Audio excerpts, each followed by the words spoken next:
یم فرمان الله ملیزی او تاسو وینئ MNN نیوز.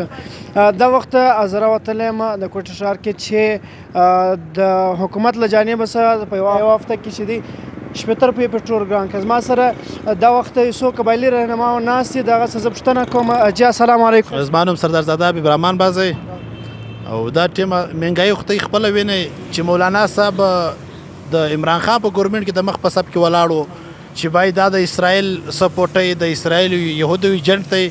نن هغه د یهودو ایجنټان څه سول؟ یهودو ایجنټان خو ته یې وایه چې ولاړه فیصله مو وکړه الله مو دواړې سمې که کور مو خراب څه خو د عوامو بیړه ورغرقه کله دا ته نه ګوري په یوه هفته کې دننه 60 روپۍ په یوه لیټر کې په پی لیټر کې دونه ګرانې راویسته. دا اگر سره دا پی ډي ایم والا اوس څه سول؟ عمران خان په ګرد ګورمنټ کې 30 روپۍ ګرانې کړي دوی ول دا د یهودو ایجنټ دی د نصاراو ایجنټ دی. نن خپله د یهودو د اسرائیلو په سب کې دوی خپله ولاړ طرفه پوهېږي چې خو دا خلک منافقین دي دا نه سیاسیان دي بسر خود خاص کر. زه د علم ډېر قدر کوم خو د مولانا صاحب سراسر منافقت یې وکړ. که ته یې نه وینئ دا ګرد عوام یې وینئ چې تر پرونده پورې په تیر الیکشن کې دی د زرداري لخوا او د زرداري په سب کې ولاړو تر هغه له مخه په 2006 له 11 شاته دی د مشرف سره ولاړو.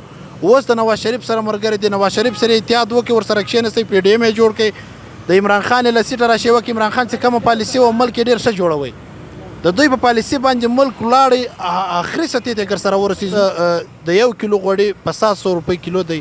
دا مزدوران چې دا سهار راوځي د یوې ورځې روزانه کوي 1 کیلو غوړي نشي اخیستی. نارمل کور خو د ورځې 1 کیلو غوړي خوړی شي. دا خلک خالي د غوړیو خو نشي پوره کولی. نور سامان نور سیسټم خو د ګر سره پرېږده دا خو ګر سره مخ له پرېږده دا دونې وړه پرېږده چیني پرېږده دا نور سامان پرېږده. د پټرول یې راواخه پټرول په 100 روپۍ د خان صاحب په ګورمنټ کې مشتی په 120 روپۍ اچول عوام نارې ولې 10 روپۍ پر تا زیات کې ته اسمان راکښته کې ولاړې په اسلام آباد کې کښېنستې درنه دې ورکړه اتحاد دې وکړئ پی ډي ایم دې جوړ کړي رهنما ته وې د منافقت سراسر ولې مخامخ کوي؟ خو راسه راوځه سچا انسان دی صفا خبره وکړه چې له ما غلطي وسو د عمران خان صفا سړی دی ملک جوړوي نظام جوړوي ته د هغه خلاف ولې روان یې؟ خو موږ له مولانا صاحب زه ډېره سخته ګیله لرو. مولانا صاحب ودې ته نه وی ډیزل به ورته وي ډیزل له ډیزل زموږ سخته ګیله لرو ځکه په دې دی حق ویل نه وی اسلام د ده په نامه روښانه دی. خدای دا رقم منافقت کې خلکو اسلام به بدرد وی.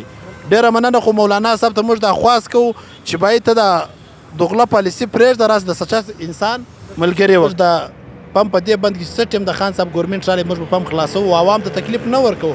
هغه ځکه په دې نه ورکوو زه خپله ګټه کې وینم زه د خپلې ګټې دپاره غم نه یم اخیستی زه د عوامو د ولس غم اخیستی یم. چې څه ټیم د عمران خان ګورمنټ رالی انشاءالله زه به پم بیرته خلاصوم.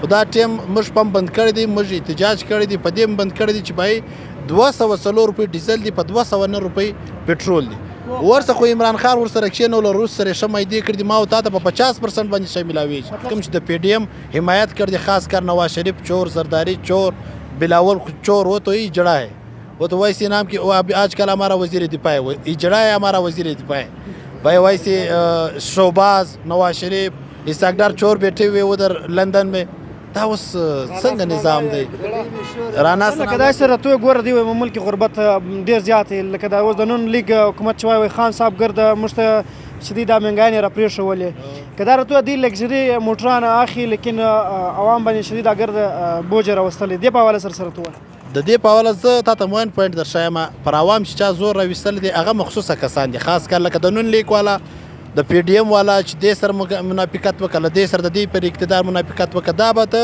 د سیاسي کم لیډران چې دي د کم کرپټ لیډران چې دا به د چینا رقم پر چوک باندې لټکاوی پانسۍ به ورکوي دا خلک بیا سمیږي که نه دا نظام بل ته را نه سمیږي. یو سچه سړی عمران خان دی چې هغه وایي د سړی دی د ملک دپاره زما او ستا د عوام دپاره د خدمت کوي دا خلک به دا شي ته نه پرېږدي زما او ستا عوام هم خراب دی. موږ ته بل عوام هم ګیله کوو عوام ولې دونه جاهله دی چې عمران خان زموږ ته ملک جوړ کوي اوس یې څه سیسټم سره برابر کړي څلور که تا خو یو 15 کاله پرې ایښی وایي د عمران خان ګورمنټ تا اتحاد جوړ کړي ولې ستا غلا ختمه سو ملک جوړ سو ملک برابر سو ته رالې بیرته پی ډي ایم مولانا فضل الرحمن کښېنستې ډیزل بیا کښېنستې دا رقم خو ملک نه جوړېږي. څه ټیم دا خلک له عمران خان سره ونه درېږي دا ملک هېڅ کله نه جوړېږي او که جوړی دا خلک دا کوم چې حکمرانان دي مولانا صاحب خاص کر مولانا ډیزل او آصف زرداری شهباز نواز شریف داسې څلور سره راوځړی انشاءالله دا ملک به جوړ شي بل رقم دا ملک نه جوړېږي. زموږ کور ودان ډېره مننه چې تا موږ ته خپل قیمتي وخت راکړي دا وخت راکړي موږ ته اجازه